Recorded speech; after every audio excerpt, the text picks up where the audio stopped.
Welcome to the Nordic Islands Adventure Race Ragnarök 2019 here in Stockholm. My name is Liv and I will be here during the weekend to broadcast from the studio and keep you updated about the race. And with me I have Mikael, who is our expert and our doctor in physiology. So, I don't know so much about adventure racing, but you do, right? Well, I've been racing for over 20 years and actually have my PhD in adventure racing and physiology of adventure racing. So I should know a little bit about this. Truly an expert. So could you just tell me a little bit about the sport? Like, how does it work? Well, the super short explanation is that you do several different disciplines. So you do running and kayaking and mountain biking, and then you add some flavor to it. So in this race, we'll have a lot of rope works and swim run. Okay. And then you go on for forever. So very extreme in terms of duration. So you go on for several days. This race will be maybe 2 to 3 days of racing. And you don't sleep, right?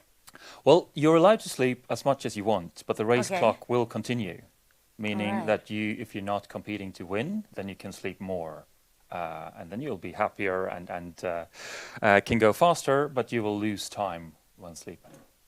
Okay, so you have to be able to do all these different kinds of things while you're tired and in the dark, since you're doing it during the evenings as well and nights. You do it 24/7, and also just to add an extra layer of difficulty, there's no marked course. So you do this as orienteering or navigation between checkpoints and transitions areas where you change from biking for go to kayaking, for example.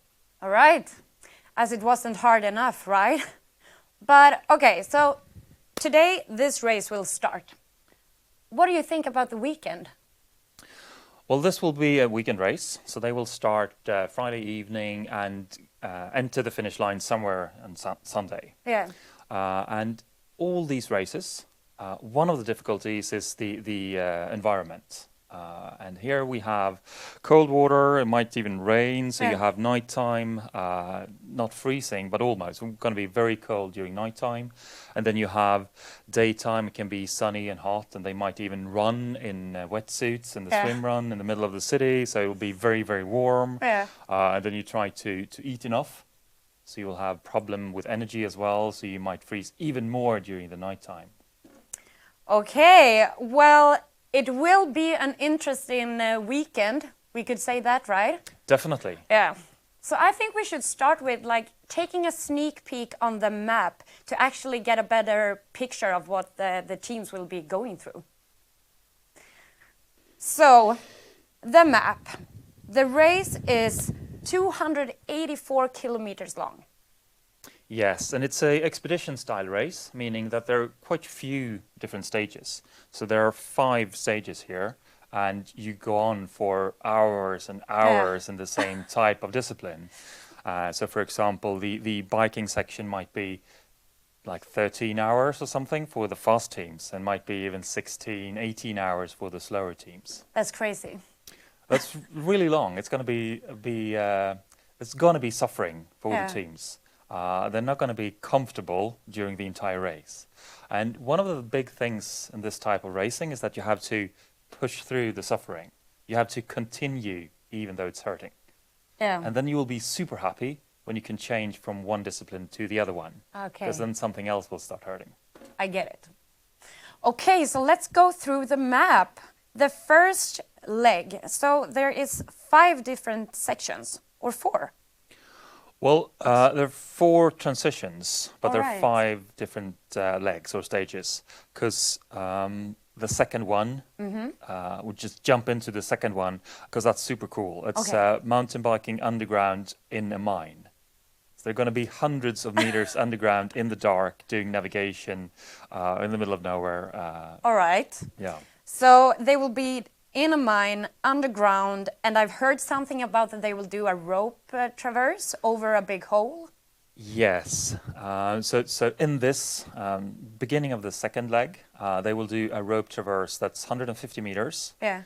over I guess it's an old mine shaft or something that's fallen down. So it's 150 meters wide and then super deep, with their bikes as well. So they have to With their bikes. hook their bikes to the line and traverse that stage. Okay, well, I guess this will be a really cool part of the competition. So what time will the teams be there in case of, if anybody wants to go there and actually watch this live? So if we step back one first leg, so they will start in Östhammar at 10 p.m. Today. That's true. And then they will go on for maybe 8 hours, 6 hours, 8 hours, and then come to Dannemora, the Dannemora mine. Okay. And there's where all this Where the action is happening. the action and the exciting stuff is happening, and that's the beginning of the second leg. Okay. And the second leg will be the traverse, and then go into the mine, and then navigate through the mine. It's super long. It's literally 8 kilometers underground, and I think 270 meters below is the deepest checkpoint. I don't even know what to say. No, it's well, that's one of the cool things about this sport, that usually the race organizers try to get you as a racer to the super cool stuff that you can find in that neighborhood or that part of the country or That's nice. place you're So in. it's a cultural experience as well. Definitely. Okay, so after they've been at the mines, what's happened then? Then they have the very long mountain bike section. So they continue, they do the mountain biking in the mine, and then they continue on forest roads and through the forest. Okay. From Dannemora all the way down to Bro, Bålsta, and through Uppsala. Okay. And that's going to be tough. It's going to be, I guess, daytime for most of the teams. Yeah. But basically the entire day, the entire Saturday will be biking. All right, why not spend a Saturday like that, right? And then after biking, they will move over to the water, right? Yeah, so the fourth leg will be kayaking. So they will be kayaking from Bro all the way to Stockholm. Okay, so now we're getting closer to the central of Stockholm. Yes. And there, something else will happen. So I guess the most trendy sport at the moment is swim run. So obviously you have to incorporate swim run to this. So it's going to be, you can think of it as a full swim run competition at the very end of this expedition race. So it's 15 kilometers of swim run in city center of Stockholm. So this is going to be super exciting for people to watch. Yeah. So Sunday morning, people will be running around in wetsuits in the middle of Stockholm. They will be a little bit sleep deprived and zombies and tired and trying to find checkpoints. Yeah. And some will obviously be lost and not go the straight Falling way. asleep on the side of the road. That might happen. That might happen. Okay, and then the finish. It's on the roof of downtown Camper. Yes. So in the very center of Stockholm, next to Sergels Torg, Brunkebergs Torg, actually, the teams will Jumer, so basically climb on ropes. Okay. Up one side of one of the not the skyscrapers, but one of the tall buildings. Right. So they will come to the roof of one building and then traverse again over to Downtown Camper Hotel. Okay. And then the finish line will be on the roof of that building. All right. So you have to go and see the finish line. That will be, could you say epic? I think you could say it. I'd say it's an epic way of ending a race. Definitely. It's super exciting. Okay, so that was a bit about the map, and as you can hear, this will be a crazy race. And we will be here broadcasting from the studio during the whole weekend. Sometimes it will be only me here, and sometimes it will be both me and Mikael here to discuss stuff and keep you updated about how it's going for the teams, and you know the drill. And we will be sending this on our website, it's niargames.com, but also on our Facebook page. So make sure to watch it to have all the information you need. And as we have been saying a little bit here, this is a sport that is really entertaining to actually watch live. So we should try to get the people out on the field and actually see this? Because this is a crazy thing. Yes, you should put one kind of passes and say that it's not entertaining all the time. No. So the hours and hours in a kayak or hours on a bike might not be that entertaining, but there will be segments that are super entertaining. Maybe at the transition places? The transition areas, and in this case, the Dannemora mine is a great place to be, and Stockholm for swim run and the finish line is another great place to be. They will also pass through Uppsala in the middle of the city. So if you happen to be in Uppsala, you can look at the website and you can live stream where the teams are. So you can actually follow and meet the team at checkpoints if you want to see them. That's perfect. Yeah. So, do we know when they are at the Dannemora mines and when they are at the finish line? Kind of?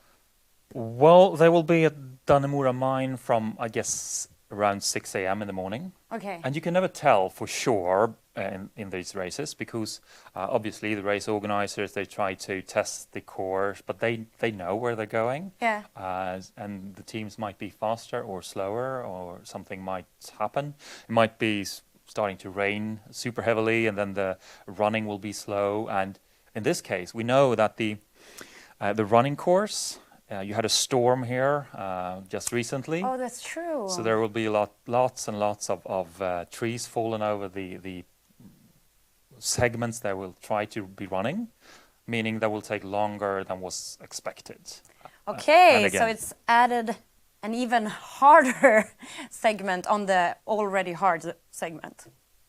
But I've heard that the competition actually starts kind of already now at the hotel with something called a lockdown. So yes, right now at this moment the teams are getting the maps and it's now 8 hours to race start. So they haven't seen anything of the maps. They have known what disciplines they're doing, obviously, so they can bring the right stuff. And then they've, in this case, seen the distances. So they know that they're supposed to do 50 kilometers of running to start with. And then they know they're going to do 157 kilometers of biking. All right. But they haven't seen the map. So now they get the map. And because it's orienteering, navigation, they can decide where to go. All right, so I think we should head over to the hotel and actually check this out. So let's see what's going down at the downtown camper right now.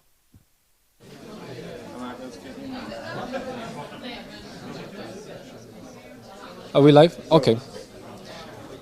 So we are live from downtown camper, hotel by Scandic, and we have our race director Staffan Björklund ready with the maps. So go for it. Okay, everyone, it's yours. You know.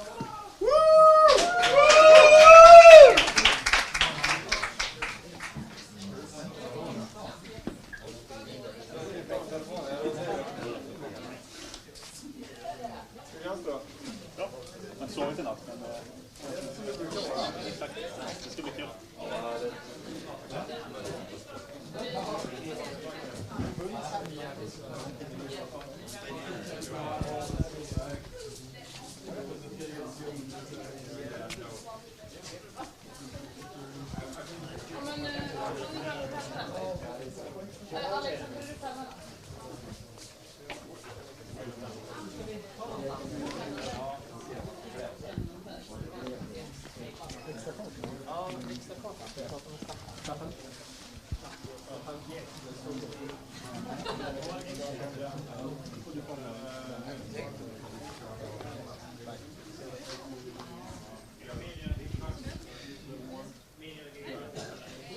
So here we can see the teams are looking at the maps. This is the very first time for them to see the map. So it is an exciting moment to actually realize what kind of journey is ahead of them. And what they're going to do now is try to figure out the best way to go about it. Because later on during the race they will be very tired and it will be extremely difficult for them to figure out the way. I'm here with Staffan Björklund, the race director. So Staffan, tell us what's happening here. So they just got their maps for their next adventure, and Yeah, and this is normally what's happening in this series. You get the maps 3 hours or 4 hours before the start, and then they're gonna route out where they're gonna go and find the best route choices for the team. And the maps that we designed this year, the maps that you designed, or that we designed this year is the highest quality. We find a new paper that are water resistant, and it's going to be, the maps are top quality. The nature and the environment they're going to travel through is very challenging at times, since we had a big storm in December or this winter, and there's trees everywhere falling down, so the navigation is going to be tricky. There's going to be a lot of circumnavigating, and it's going to be interesting to see what routes they're going to make and what choices they're going to take.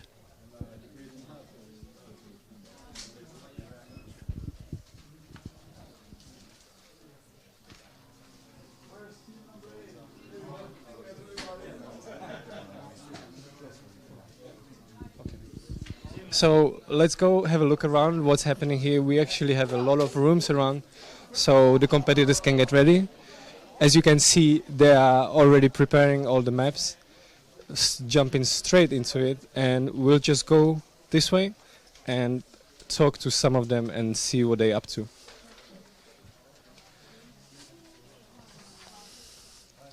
So here, one of the strongest competitors, Marika Wagner. Marika, yep. Can you come up here? So can you just explain us what's happening from your perspective?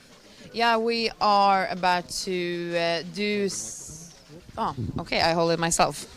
We're about to choose the routes of the map between every checkpoint, and we're going to mark them to make sure we know where to go when we get tired during the race, more and more tired, more and more confused.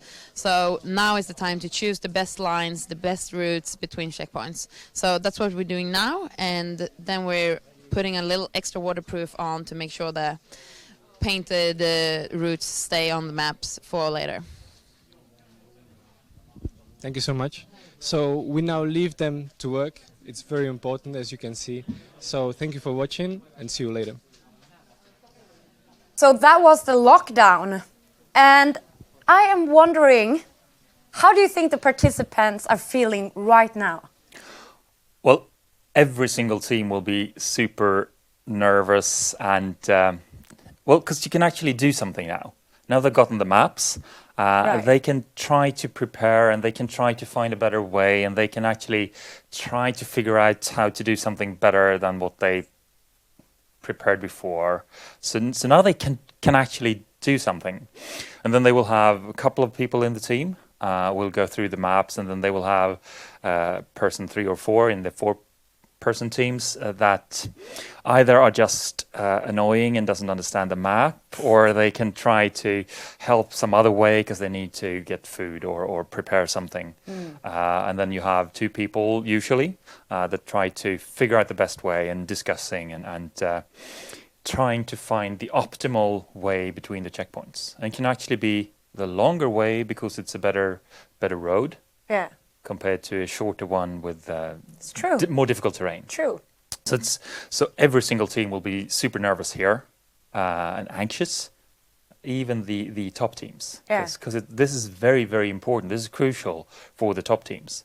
And we will most likely see this play out. This will play out live on the tracking as well, because you can follow the dots when they divert from the road they're supposed to take. And we have some teams that are, even if they're very strong from a physiological perspective, they're very strong. They could be a triathlete, or they could have done lots of the like the different types of courses and Spartan races and whatnot. But they might not have the navigation aspect as good, meaning that they might go faster, but a bit to the wrong checkpoint or wrong side, and then they go faster again and catch up, and that could be really exciting.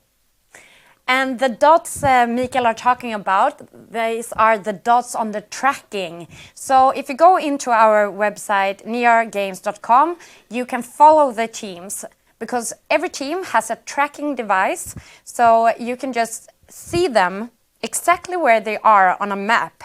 But the dots are moving pretty slowly. So I guess it's a thrilling way to follow them in some senses. Well, you have to put this in perspective. If you talk about dot watching, it doesn't really sound that exciting. But since the race course is very long, so it's difficult to follow them. And if you're just going between the different transition areas, so there are 4 transition areas in this race, it would be kind of a boring way to follow the race, and you might have to wait for several hours because, again, you don't know how long it will take for every team. So even if your team was in competition with another team and that other team is entering the transition area, your team might still be 5 hours away because they took the wrong course or something. Okay, so nowadays, in the old days, 20 years ago, you didn't have any tracking whatsoever. You just went out in the forest and hoped to come back. Now you can actually follow them live in real time, meaning that you could go to that transition area half an hour or so before your team is arriving. Or you could follow them through the course as well. So you can meet them somewhere along the course. And in this race, we talked about start in Östhammar. So obviously you can follow them in Östhammar and you can see them before they start. Exactly. And we talked about Dannemora, the first transition. We talked about passing through Uppsala and the transition area just south of Bro. And Stockholm. But they're also passing through a lot of small villages or small towns, whatever you call them. Gimo or Knivsta and Bålsta, for example. So you can, if you live close to those cities, you can see them there. And if you talk about adventure racing in general, this is usually one of the coolest things about the race. So you go through small villages in the middle of nowhere, and you as a racer will be super happy if they got a gas station that's open, because you're allowed to buy a Coke or something. Oh, that's true. Chocolate bar or whatever. So you don't have to carry. You can find that in those small cities as well, and you're allowed to buy stuff in any convenience store that you can find. Perfect. So make sure to follow our teams, and also make sure to follow us on our social media channel. We are updating all the time on both Instagram and Facebook. And both me and Mikael are super excited for this day, since it's the first day of the race. And we will be back here in the studio later to update you with some new information. So hold tight until then, and we will see you soon.